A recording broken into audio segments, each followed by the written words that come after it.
Okay, welcome everybody. My name is Nate Kievman, and we are here today to talk with Joe Pulizzi, a good friend of mine, who's going to share with us some of the most amazing insights about content marketing. Joe literally wrote the book on content marketing, and he is the guy that I go to whenever I have a question about content or the marketing strategies around content and how I can better integrate that into my own business models. So I want to bring you guys the best information in the world.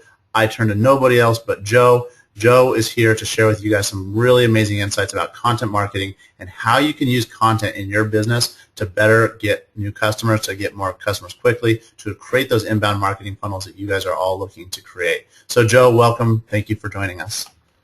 Nate, thank you for having me. That's such high praise. I truly, truly appreciate it. We've been friends for a long time, and it's been nice to see over that time how the market is sort of focusing on telling really good stories, and how as businesses, especially small businesses, how we really need to tell stories to attract and retain customers, and that's what content marketing is all about. So what I'm going to do today is I've got a few slides here to go through. We'll spend as much time as we need, but really the idea behind this presentation is good to great content marketing, and I'll get into why we call it good to great, some of the opportunities and takeaways of what you can take as business of any size and really look to attract and retain stories attract and retain customers through compelling storytelling. So I'm at Junta Joe on Twitter. There's my two books, Get Content, Get Customers, and Managing Content Marketing. And what I'm involved in, I'm the founder of the Content Marketing Institute, as well as CEO of Social Track. I'll talk about CMI in a second. Social Track is a blogging service for small businesses. We do a lot of ghost blogging and help customers who don't have time to create content on a regular basis actually create that content and position themselves as experts in their marketplaces. CMI, we're the largest entity that's focused on content marketing. That's all we do day in, day out. And we really want to help marketers and businesses of all sizes learn how to be publishers, and that's what I'm going to talk about today with content marketing. We do that through many ways. One is our event, Content Marketing World. It's the largest content marketing event in the world. This year's event is in Columbus, Ohio. We love the Midwest, so we want to give a lot of love to Cleveland and Columbus and Cincinnati. So we are having our event in Columbus this year, September 4th, 5th, and 6th. We'd love to see you. We have a magazine called Chief Content Officer Magazine. If you're interested in getting a subscription, they're free. Just type in Chief Content Officer into Google. It'll pop right up for you. And then we do consulting with brands like Tyco, AT&T, PTC, and a bunch of other brands. So that's a little bit about us. And now I'll talk about, what we're going to talk about here is, I'm sorry, hold on one second. That was I'm important. Look at that. Got an interview. Yeah, exactly. Yeah, isn't that? Yeah, I think it's with you. So hold tight. There we go. Sorry about that. See, you can't get around technology. So we're going to talk about the history of content marketing because it's really important that everyone that's listening gets what content marketing is and how it's not a new thing. We're going to talk. I got some great research on content marketing, and then we're going to talk about 6 specific activities that we're saying separate the good from the great. And we've got great case studies with that too. So, and then Nate and I can add a little bit about that. Nice. So, I want to start here with the Furrow magazine. So, 1931. We'd like to start in paper. We're talking about all this online stuff, but storytelling dates back a long time. And this is from John Deere. Actually, they started the Furrow magazine back in 1895, and you're wondering, well, why would they do that? And this is the oldest picture I could find actually of a farmer. It's the idea that they were targeting farmers. Those were their customers and prospects. And they're like, a lot of technology was going on at the turn of the century then, and they're like, how do we educate our customers so they know enough that they can actually buy our products and services? And they said, we better create a magazine. And they created a print magazine and started telling compelling stories, not to sell their products and services, but to actually educate their customers. And here's the Furrow today, the Furrow website.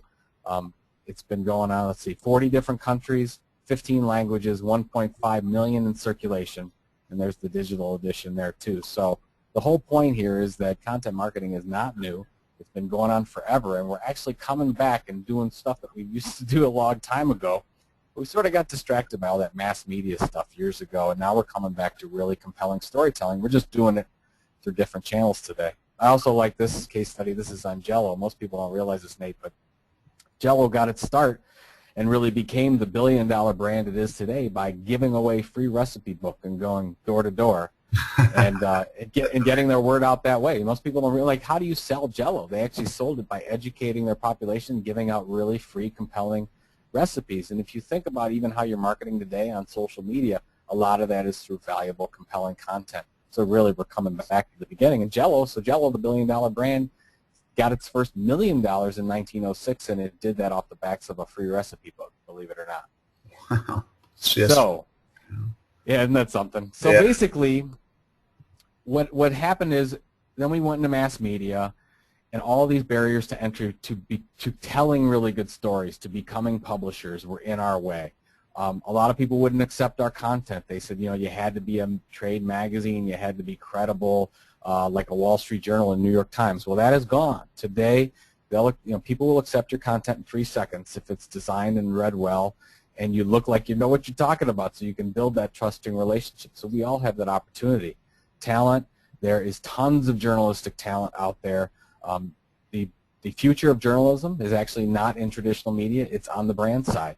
I was just at a workshop recently, Nate, where we were talking to 13 small businesses, and every one of them were hiring for either a editor, journalist, or content marketing director for their organization to help them create and tell better stories within the organization and to the customers. So that's amazing. And there's that talent out there, by the way. So any journalists that are listening to this, there's great opportunity to tell your stories. You're just not going to do it as the chief editor of the Wall Street Journal. You're going to do it as the chief content officer for Cisco Systems or something like that.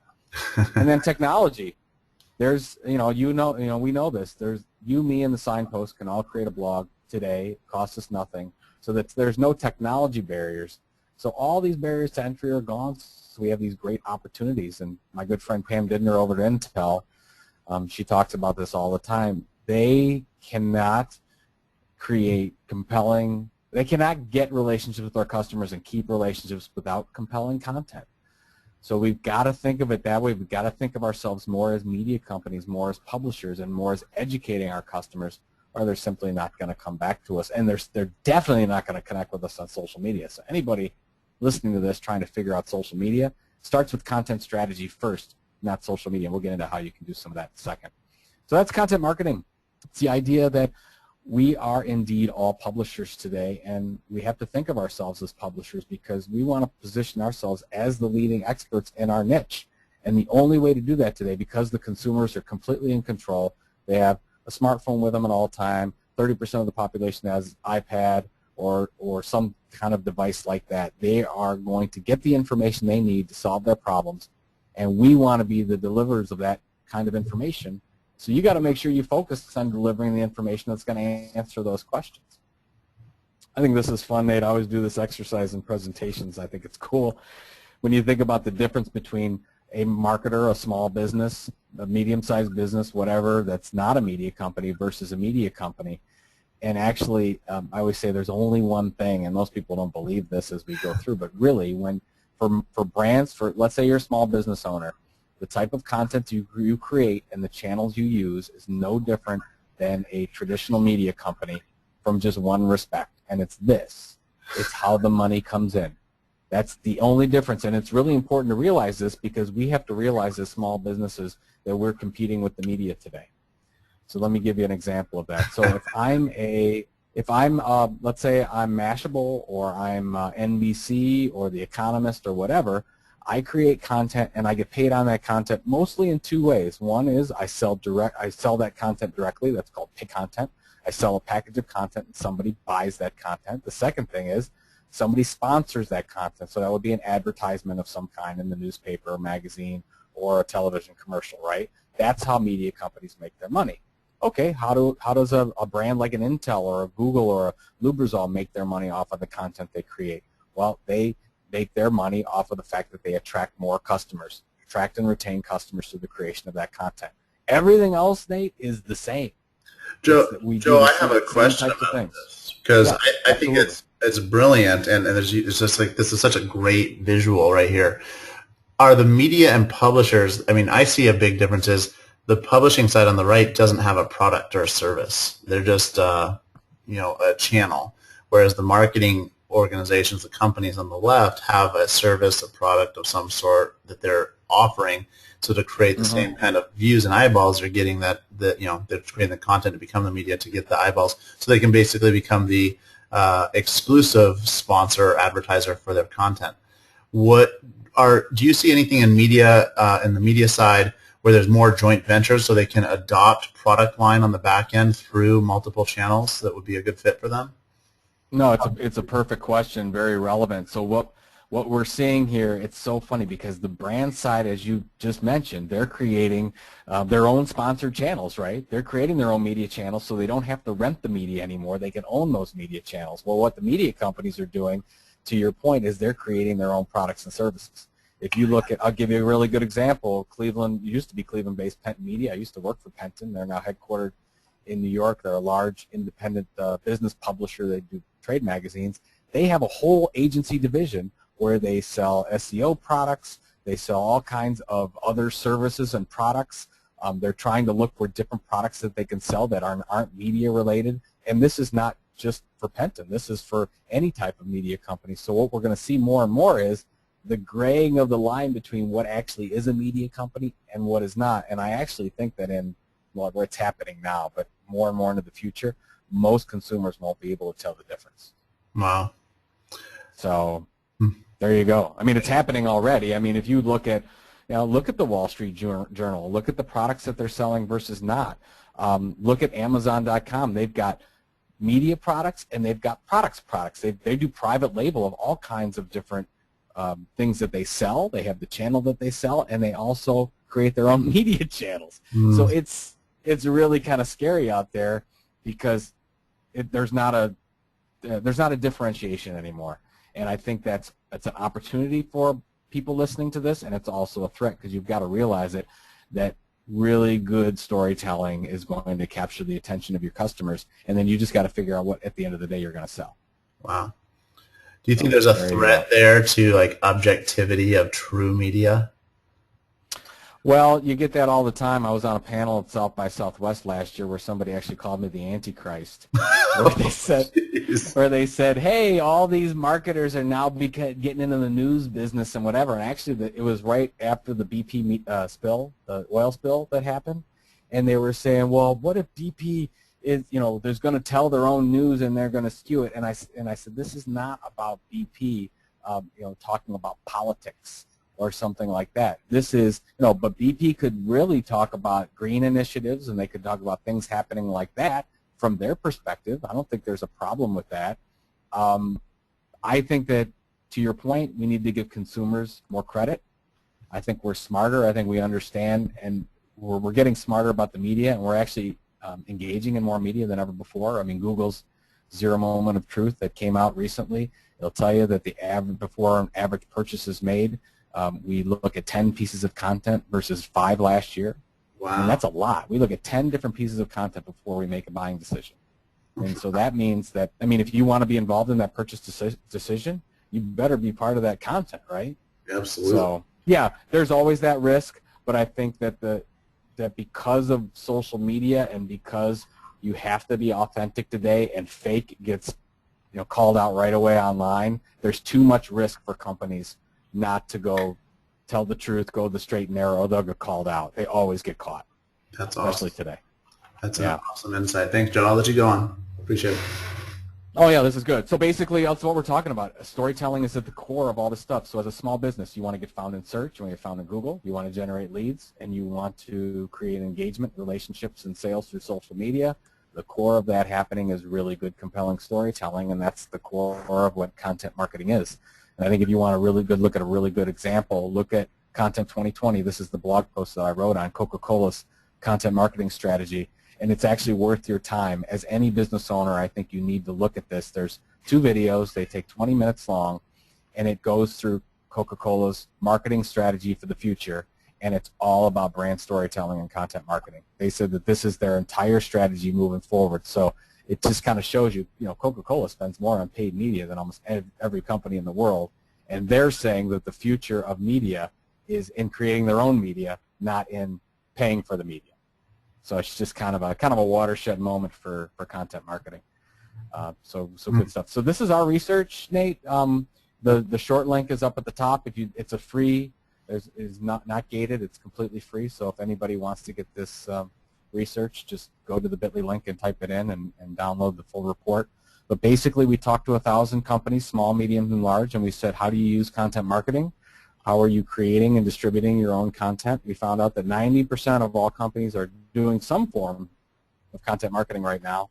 I don't know what the other 10% are doing, Nate, honestly. But, they're 90%. Still belly to belly right now, not even online. Exactly, right? They're still buying Yellow Page ads. That's right. Which is fine. That's fine. There's still a place for that, but it's definitely the trend is toward content marketing. Smaller businesses actually spend more on their own content creation for their media budget, marketing budget, versus large companies. The average is 26% of the total budget. Small companies, micro companies, 34%, small companies 26%, and large companies actually have a higher paid media budget. So that's why you see the smaller number of content marketing spend. This is kind of the chart that says it all, because it says, hey, we are a media company because look at all these activities. 8 out of 10 companies are creating their own original articles. 74% is creating original content for social media. 65% of companies have some form of a blog. And by the way, that could be a defunct blog. There's some research out recently from IBM that said 80% of all blogs that are out there have less than 5 posts. And what that means is that a lot of companies start a blog and they stop, and which really, I get the question all the time, like what's the reason why most companies don't succeed at content marketing? And the biggest reason is usually because they stop. It's so hard to create consistent original content like a media company does. They're not used to it, that we usually don't execute very well. 63% e-newsletters, in-person events, videos, you can see the chart. But basically, we're all publishers now. That's what that tells us. And we're seeing, higher usage of blogs, higher usage of video, lower usage of print, higher usage of ebooks. This is not surprising information, but this is kind of where the trends are going. Social media growth is going through the roof. This was done in August of last year. I would assume that these numbers would all be 10% higher at least. Yeah. But right now, look at all, the big three are all above 70%. YouTube 56%.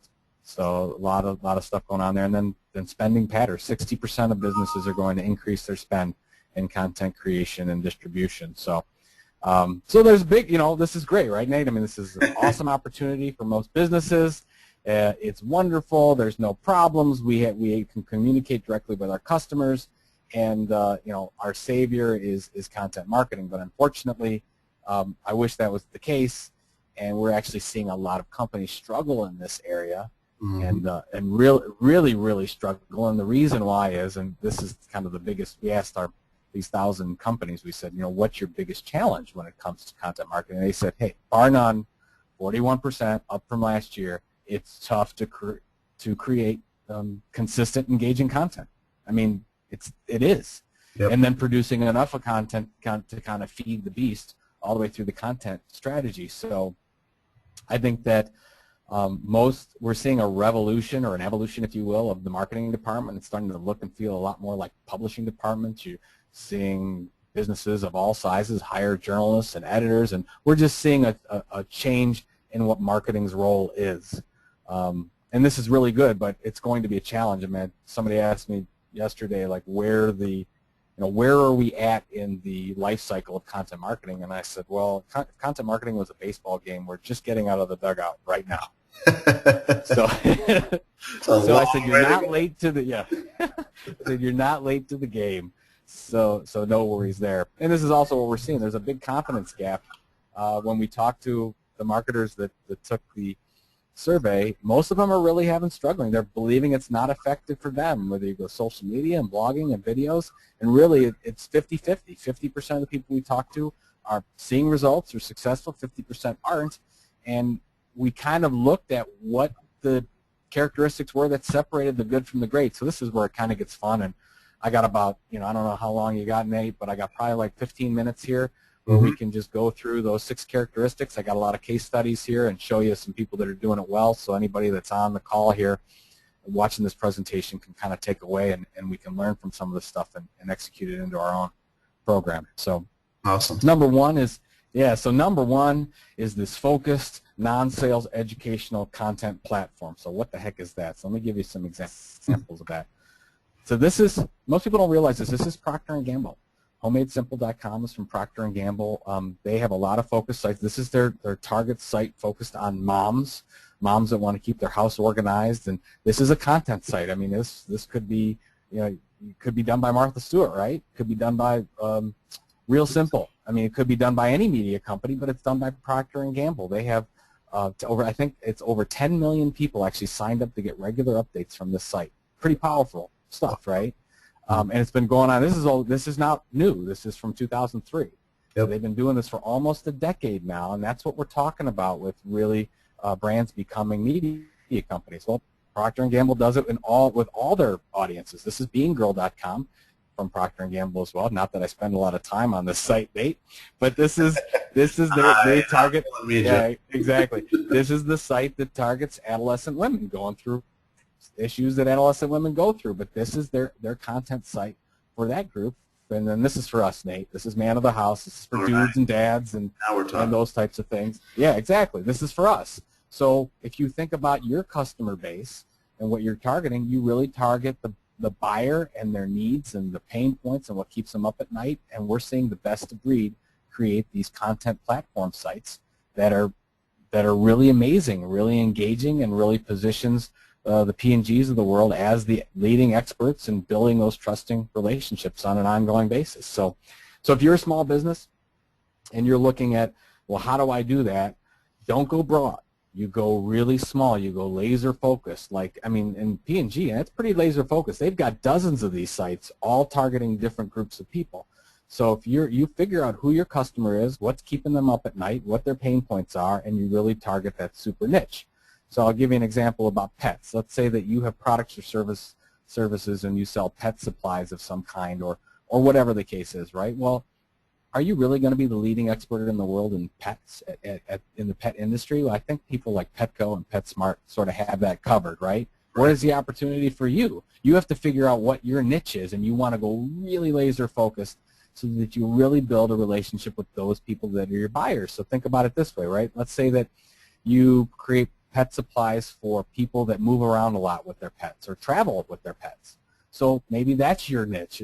You're going to cover issues for those people that travel with their pets or with their dog or whatever. And oh, by the way, there's a site that does that. It's called Fido Friendly. It's weird, right? But there's a niche for everything. So you have to figure out what your niche is, just like Fido Friendly did, and they create all really, really good stuff for people that travel with their pets. So that's kind of what we're seeing on that standpoint for number one. Number two, we're seeing brands actually define media markets. And let me give you an idea what that means. This is workshifting.com. This is from Citrix. GoToMeeting, GoToWebinar. We're on GoToWebinar right now. Mm-hmm. They're all about people having their office wherever they're at, right? They're in the home office. You're at the train station. You're at Starbucks. You're wherever, right? That's your office. And they create the best types of content for people that are interested in those types of things. And what they've really done is they've defined what work shifting is. They've actually called it. They've named it. So if you type, what's funny is Small Business Trends. It's a really good publication locally by Anita Campbell, but it's a national publication. They actually call it work shifting. So what's funny is that Citrix calls it work shifting, and then the media like Business Week and Small Business Trends and all types of other media start calling it work shifting and playing it right into the hands of Citrix. And if you type in work shifting, what comes up? All Citrix stuff. Wow. Which is amazing, right? So they're playing it, so they've actually called it differently. And another really good example is Zmot, which we talked about before. But this whole, I see a lot of marketers out there actually calling things Zero Moment of Truth, Zmot, which this is a great content marketing initiative. And by the way, I won't go into detail on it, but this is an actual, I mean, I think all business owners should read this. So it talks about the type of content that's consumed and the opportunities available online, especially in search. So take a look at that. But you can actually define it if you know your customers well enough. And we've done the same thing, Nate, with content marketing. I mean, as you know, we've talked about the story many times. This was not called content marketing. It was actually, the industry was called custom publishing. And we said, you know what, we think it should be content marketing. And we put a ton of content and effort behind it. And, you know, here's what we saw. I mean, back in 2007, 2008, nobody called it content marketing. You saw the dominant term was custom publishing, and then kind of the moment that was great. And we we had a little New Year's party because it was the first time in the first of the year. Let's see, January of 2011, when content marketing was used more as a term on search engines and custom publishing. And that was all through a push. That was just a push that we did through really, really good, compelling content and telling folks that this is what we're calling it. This is what it is. It's not custom publishing anymore.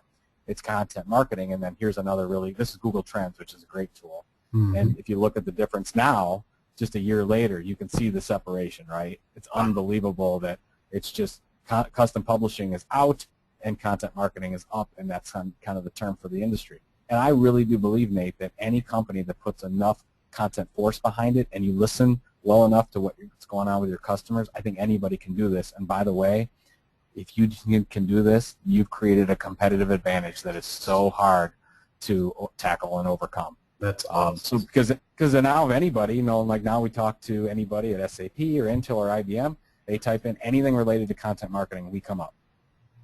And that's, you can't buy that kind of attention. Nope. And that's it's only because of content. It's only because of the content that we create, and people link to us and they share our content more than everything else, because long time ago we considered ourselves just like a media company, even though at the time we weren't.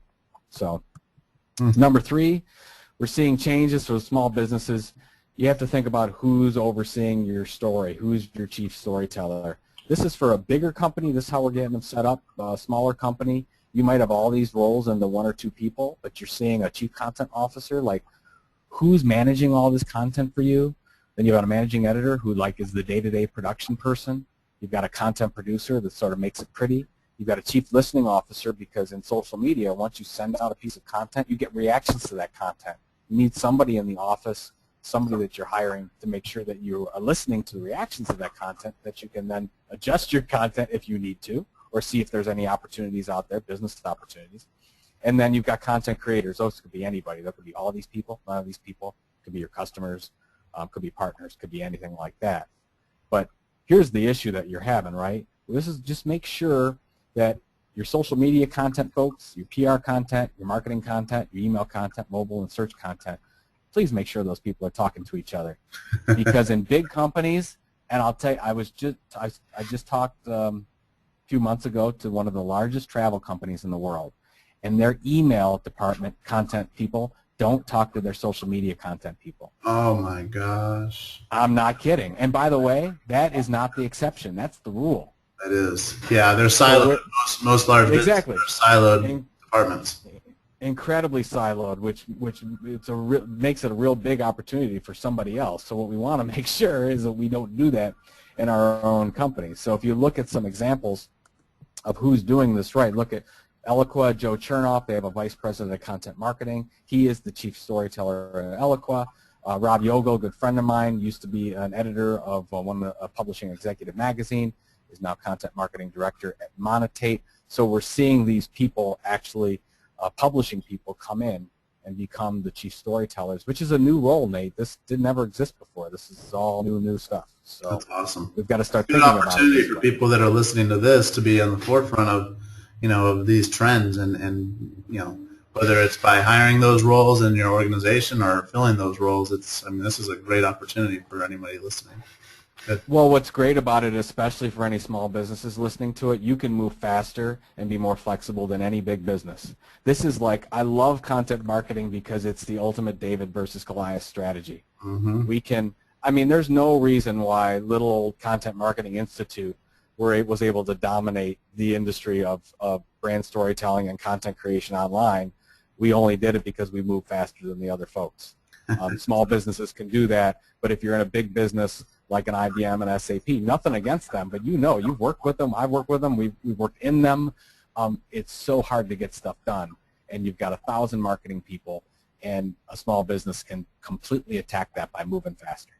Wow. So anyways, there you go. So number 4, learn to leverage your employees in the content creation. I've got a great case study on this. OpenView Venture Partners. I'm one of their senior advisors. It's a Boston, D.C. company, but I love to use them as an example because they're a small business, just like most of us on the call here today, and they didn't do any of this content marketing stuff until 2009. And they said, but they really believed in it. Scott Maxwell, the CEO, read my book and said, Joe, I want to do this. How do we do it? So what he did was he went out to his employees and said, you guys are the leading experts in the world at what you do. We have to start communicating our expertise. And that's what a lot of people, like, we all automatically want to pitch our products. Yep. But how you sell through content marketing is you sell by not selling. You sell by having Jeremy Aber and you have by Katie and Kobe and all these people on this list here talk about their expertise and do it in a very educational manner, and they did it through blog posts. And they actually got, they're about 40, let's see, it's about 40 person firm. 90% of their employees were blogging, and they were able to then take that into this awesome blog, which targets entrepreneurs looking for kind of early seed money. That's kind of who they target, and they'll give those people money, and they invest in those as a VC company on the technology side. And then they created this platform, and we talked about it before, called OpenView Labs, which has over 1,000 pieces of content, video content, podcast. Amazing, amazing resource. Maybe the best resource for entrepreneurs looking for early funding. I mean, they've created it here, and what has it done for them?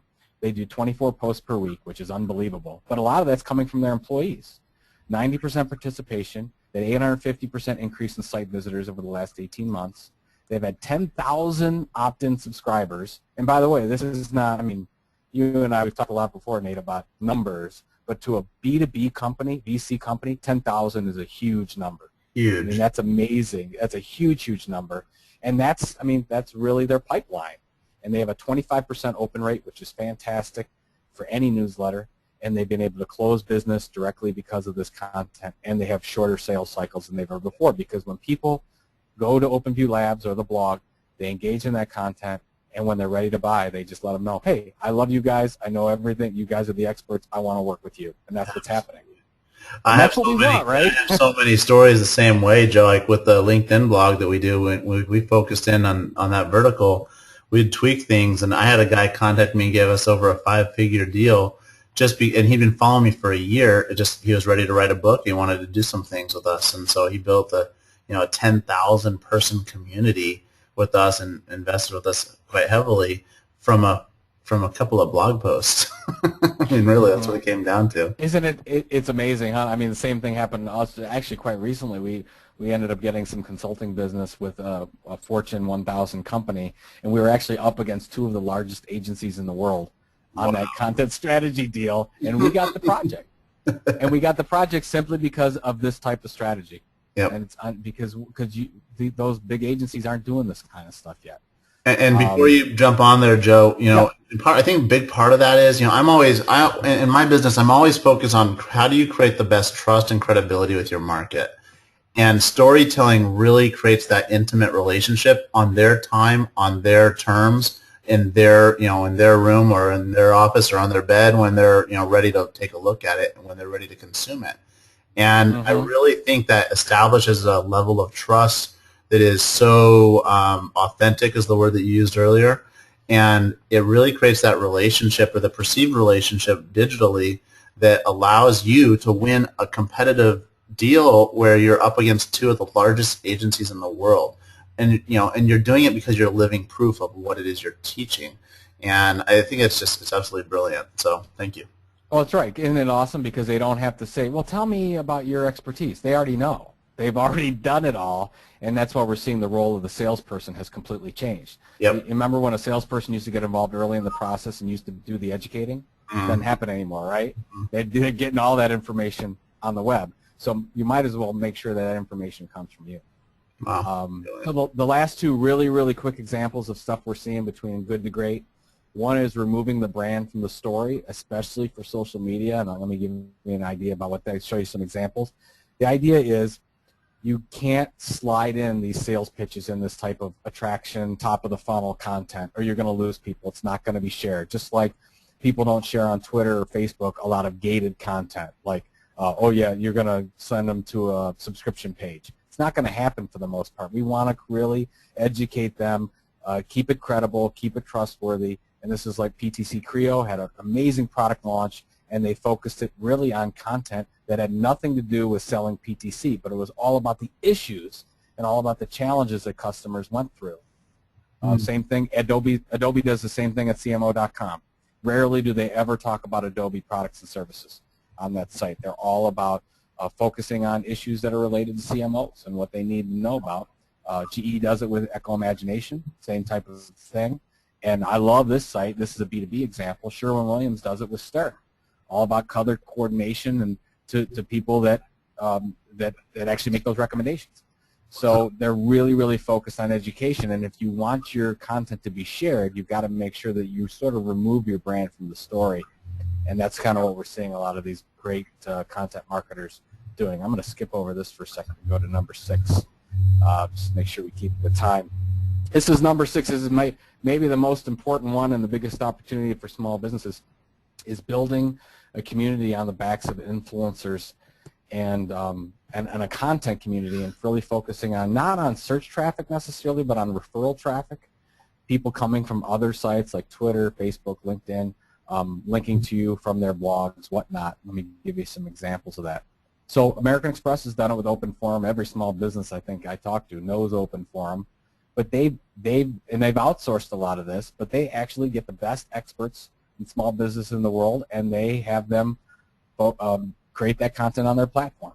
I mean, that's how they've done it. They've actually gone out to influencers, trusted experts, and brought that into that platform. Copyblogger, another great site, has done the same thing. They get, like Robert Bruce is a regular contributor. They go out and get experts in certain areas and have them blog and share content on that platform. Social Media Examiner from Michael Stelzner, another good one. So we're seeing this model really work in certain industries, and you're saying you don't have to create all this content yourself. You can leverage industry experts if you build relationships with them. You've got a good content strategy around it. And we're seeing a lot of outsource. Basically what this slide says is that more people are actually outsourcing content, especially small businesses. And look at the jump from micro and small businesses from internal content to external content. I mean, so 53%, 60% small businesses are outsourcing some portion of the content marketing process. So you can leverage outside experts. Maybe if you don't have a platform to start with, you might have to pay people to start, but in the future, maybe you can leverage some of your relationships because you have such a great platform that people want exposure. They'd be willing to do it more for less money. And then I'm just going to talk about our example, because that's what we've done with CMI. We have 65 to, I think it's 70 now, experts that contribute on a regular basis. This is Brad's article that he shared recently, a couple weeks ago. What we do is we use things like Google external keyword, where we look at what the keywords are and what opportunities are in certain keywords, as well as talking to our customers, because I want to say, okay, are there opportunities and people that are searching for things, and should we have content around that? We want our experts to write about that type of content. We use easy tools. These are free tools like Google Alerts. Most of us use Google Alerts.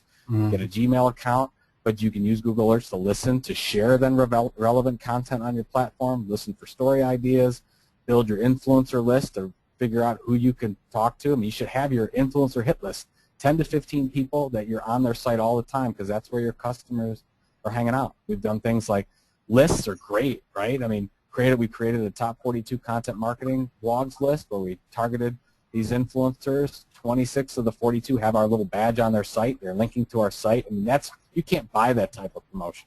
These are the best sites on the planet, and they're promoting us because we promote them. We're giving content gifts to them. These are easy things to do. We focus on social media 411. This is from a good friend of mine, Andrew Davis from Tipping Point. When you share 6 pieces of content on Twitter or Facebook, 4 should be from other people, those influencers. 1, relevant information. 1 can be your relevant information, educational information, and 1 could be a sales pitch. But that's the kind of thing. We're definitely sharing more than we're selling, and we've got to keep that in mind. We have the buttons. You've got to make sure you have your sharing buttons on every piece of content. I talk to people all the time that say, why aren't people sharing my content? I go to their blog site. They don't even have the sharing buttons. I mean, come on, you got to ask them for, you got to ask them for the share. And look, these are great sharing numbers. I mean, look at all the additional shares we're getting, and that's what we're talking about with getting referral traffic. And this is just our traffic in the first year that we've seen. So we actually, we started in May of 2010 with 0 traffic. We're now up to 100,000 unique visitors per month, which we think is pretty good. It's nothing like a Nate Kievman type of site, but Yeah, it's come pretty on. good, I'm right? aspiring to be like you, Joe. Come on, seriously. And then it helps us in search too. So we're dominating search and all that good stuff. So this is the last slide. It's just thinking like a publisher. Find your niche where you can be the leading expert. Develop and share the best content on the planet. And mediocre content is bad for your brand. You have to share the best content. Hire the right people to do that. Remove yourself from the story, and it ends up traveling farther. And that's it, my friend. Awesome. Well, and Joe, you share about the content marketing world that's coming up. Share with everybody listening. Oh, so the large, we'll have 1,000+ people in Columbus, Ohio. All the leading brands will be there. We've got SAP and Sears and IBM and speaking, and we've got some of the best small businesses. Mike Stelzner from Social Media Examiner will be there. Lee Oden will be there. We've got basically for any size company, if you have challenges with content marketing, you need to be here because you will get, not only will learn a ton, you'll have a great time. We have Rick Springfield that'll be, it's our musical guest. Nice. So Rick is going to be, we'll have fun. We've got Bob Evans catering a party for us that night. We'll have a lot of fun, and if you want to come and join us for the good times, just Jump to Joe is the code name, and you could save $100. Excellent, Joe. Thanks so much. And for everybody listening, again, Joe has been so gracious to share such great insights with everybody here, and he is the leading authority on content when it comes to understanding how it integrates into your business models.